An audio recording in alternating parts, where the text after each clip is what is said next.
I'm Gerry. I'm captain of the Carlyn over here, 61-foot sail vessel owned by Four Winds Westward Ho Camp up on Orcas Island, Washington. Today we went, did a small transit from Shilshole Marina in Seattle on over to Canal Boatyard through the locks and underneath the Ballard Bridge. So what we did was basically just got underway, and as we started our transit through, our first obstacle is going into the train bridge that is just before the locks. At that point, what you're looking to do is just wait and hold your course nice and steady, because you've got usually a pretty good current, especially here in the winter where there's a lot of fresh water flowing through the locks. And so you're running at about a 2-knot current that you're just going to kind of look to stay stationary until that bridge is up. Typically that bridge will be staying up unless there's a train traffic going through, but right now they're doing a little bit of construction work on it, so I've definitely seen it more closed more often than not. At that point you just have to wait until they're ready for you to come on over.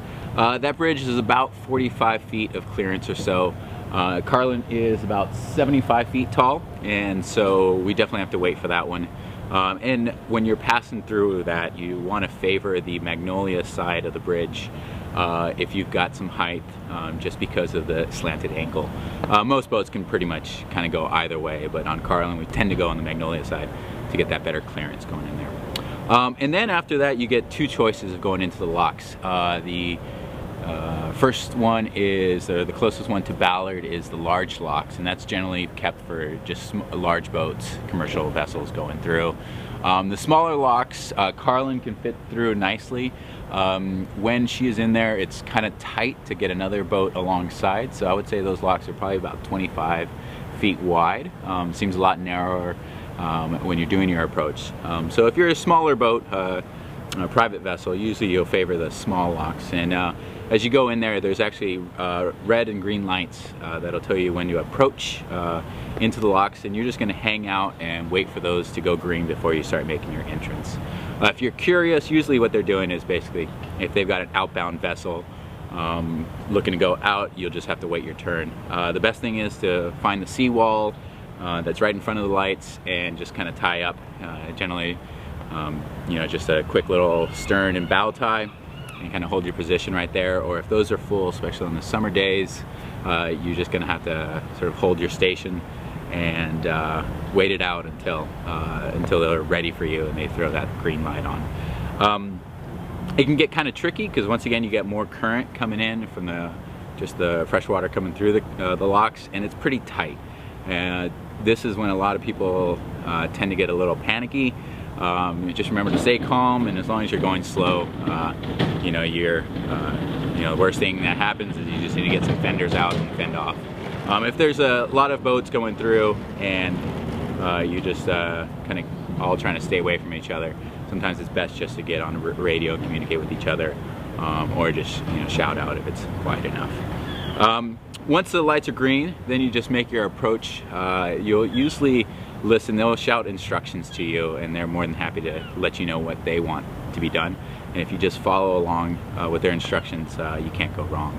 But you make your approach nice and slow, and have a bow line and a stern line ready to go, made off on your cleats, and just ready to hand over. If it's the small locks, the bollards that are part of the locks, you just kind of throw a loop on there and then take it back to your cleat, and then you can tie it off nice and tight.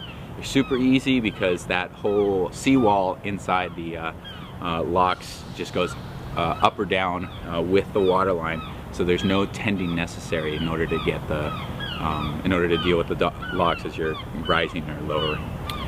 In the large locks, it's a different story. Large locks, you definitely want to have some crew helping you out with that, especially if you're a small boat, because what happens is as soon as you get into the locks, they start either, you know, gushing water out or bringing water in. You've got a heavy current in there, and if you're in the large locks, you've got to have someone on those lines tending them at all times, making sure that you got a heavy strain on it, but that the boat's not getting held up, especially if it's getting lowered. You could end up, theoretically, if you don't loosen up those lines, be suspended by your cleats. with that said, those guys would generally let you know if you're a little too tight, and they'll help you out with what advice about how to tend those cleats, whether to ease them off or bring them in. So as you're in there, another possibility is if there's a lot of boats in there. We were the only one in the locks this time, so it was relatively easy. We gotta kind of pick our number. But what they'll generally do is tell you which bollard you're supposed to be tying up to. So they'll give you a number like 12. I think 12 and 5 were our bollards that we tied up to. They'll give you ones, and generally, you know, the first boat in just goes right up until the very end and try to cram in as many people. And then those other boats end up sometimes tying up right next to you. If you got another boat that's coming in alongside and looking to tie up next to you rather than the lock itself, make sure that you take them to a cleat that can withstand a bit of strain, because the you know, once the currents start flowing, they're basically tied to you, and they're going to be pulling just as hard as you're pulling on the wall. So this is a good time to make sure you got some fenders out, also that those lines are on secure cleats and not just on cleats that are meant to hold a light weight. So yeah, once you are all secure on the small locks, usually I turn off the engine or keep it running at a low idle. It depends on how long you think it's going to take for them to start closing the gates and start getting you up to where you need to go. And then they'll then start ringing the bell once they've reached the equilibrium with the canal. And don't untie yourself until they tell you that it's good to be untied. And what they like to do is to untie the stern first. And what I found is actually that I like to sort of untie both of them right near the same time, because if you end up throttling forward with the bow line still attached, you'll suck yourself right into that wall.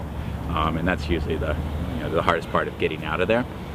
So just have crew standing by on both of those lines so that you can untie them in a nice, fast fashion.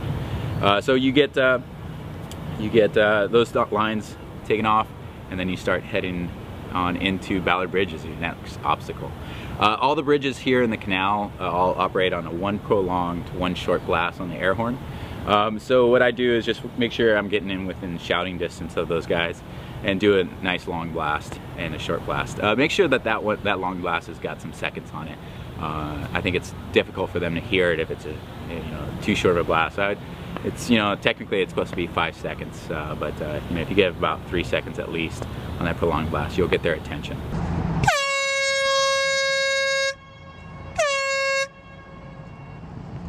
And you'll wait till they respond with another blast, and that's when they will start to stopping the traffic and bringing up the bridge. Once again, like the bridge before, like the train bridge, it's about 45 feet of clearance for the Ballard Bridge. And so if you're a tall sailboat like myself, or like the Carlyn is, look to favor the middle this time, and that's what's going to be your best clearance. If you're a shorter boat, you shouldn't have to worry as much for that. There is also still a current running at this point through there, so if you're waiting around, make sure that you're not drifting into the marinas that are over there on the bridge side. But as soon as they start opening it, then you can start making your approach and going through. And they like to close that bridge as soon as possible because of just the amount of traffic that you're stopping during that time. So be ready to start motoring past. I think it's 7 knots is your speed limit in this whole canal area. So just remember to keep that in mind as you're motoring around. But yeah, once you get through there, they'll start closing that bridge and getting the traffic going through again. Just FYI, if you're going through the locks, make sure that you're going going through the bridges. They do close down for heavy traffic time. Now, I believe that is from 6 to 9 in the morning and 4 to 6 in the evening. I could be wrong in those times, but make sure to double check on your charts and navigational books before you start your entrance over there, because you don't want to arrive at that point because you'll just be waiting around. So yeah, that's once you get through the bridge. If you need to go through Fremont Bridge, and then you've got University Bridge and Montlake, they all operate on basically the same system. So it's a fun adventure. Once, I'd say, you know, to get from the locks and into Lake Washington is probably about an hour or so of transit. So just plan for that, and make sure you're taking your time, and hopefully do it on a nice day where you can check out all the pretty boats that are here alongside. So I hope that helped you out, and take care.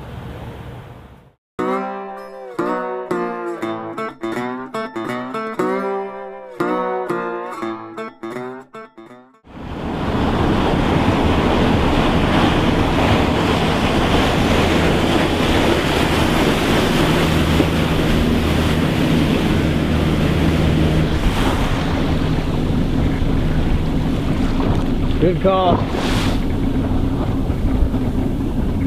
Yeah, that's